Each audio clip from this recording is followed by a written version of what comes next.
परराज्यातील लॉटरीची महाराष्ट्रात विनापरवाना विक्री सुरू असल्याची माहिती समोर आली। महाराष्ट्रातील लॉटरी विक्रेत्यांच्या पोटावर त्यामुळे पाय पाहायला मिळतोय। महाराष्ट्र राज्य लॉटरी विक्रेते संघटनेनं या संदर्भात तक्रार दाखल केली।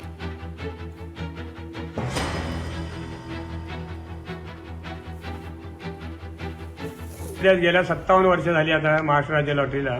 57 वर्ष हे दोन पिढ्या या लॉटरीमध्ये आहेत, महाराष्ट्र लॉटरीमध्ये। त्यात ह्या राज्याने आपल्या राज्यात घुसून हे लॉटरी तिकीट विकत आहे, हे ऑनलाईन तिकीट विकत आहेत। उद्या जर हे एवढे विक्रेते आमचे आहेत महाराष्ट्रात, ह्या सगळ्या लॉटरी आणखी काही वर्षांनी हे ऑनलाईन विकतील, तेव्हा आम्ही काय करायचं? रस्त्यावरचे जे लॉटरी एवढे दिवस लोक थांबलेले आहेत त्यांनी काय करायचं? बेकार होणार ना एवढे लोक। एक तर ह्यांनी पहिले ऑनलाईन चालू केली, राजश्री ऑनलाईन, ती 17-18 वर्ष त्यांनी चालवली आणि जवळजवळ त्यावेळी यांची बंद केली 40% जीएसटी लागला म्हणून। हे 20% जीएसटीसाठी काय ह्यांनी प्रयत्न नाही केला? ह्यांची पोटं भरली 40%मध्ये, ह्यांनी काही कमी केले नाही, ह्यांची कोणी बंद केली नाही, ह्यांनी स्वतःच बंद केली। मग ह्यांनी का 20% केले नाही? त्याच्यावर सरकारशी का नाही बोलले हे लोक? ह्यांनी या दोन लोकांच्या भांडणामध्ये आमच्या विक्रेत्यांनी का मारावं? ह्यांनी त्या राज्यांची परवानगी घेतली असेल असं मला वाटते आणि घेतली पण आहे, पण आपल्या राज्याची ह्यांना परमिशन इथे विकायला नाहीये। हे फक्त काय करतात, त्या राज्याकडून परमिशन घेऊन येतात, त्यांना जीएसटी भरतात आणि इथे येऊन फक्त आमच्या लॉटरी डिपार्टमेंटला एक पत्र देतात की आम्ही इथे विकणार म्हणून। आमचं सरकार त्याला काहीही बोलत नाही, विका नको विका काही बोलत नाही। गोवा राज्याची आणि महाराष्ट्र राज्याची लॉटरी चालवतो आणि आम्ही जे काही बी लॉटरी चालवतो ते संपूर्ण परमिशन घेऊनच चालवतोय। हे तर आरोप करतात तुमच्याकडे परमिशन नाही महाराष्ट्र राज्याची परमिशन आहे का महाराष्ट्राची?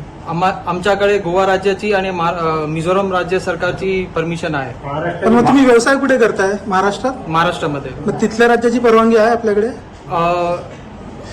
ते ऍक्च्युली काय, महाराष्ट्र राज्यामध्ये परमिशन बिझनेस करायलासाठी ॲज पर रूल रेग्युलेशन अगर बघता तर परमिशनची गरज नाही लागती। इथे ऑनलाईन लॉटरी तुम्ही विकताय, त्याला परमिशनची आवश्यकता नाही असं तुमचं म्हणणं आहे?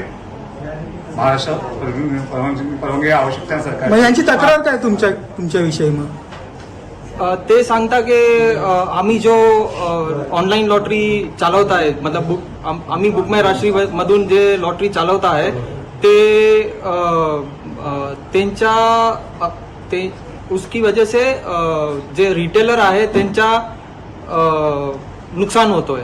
पण आमच्यासाठी मतलब आम्ही जे विचार करतोय ते आहे की अगर मार्केटमध्ये ते ऍडव्हर्टाइजमेंट होईल ते रिटेलरचा पण बिझनेस वाढेल, ते आम्ही विचार करतोय।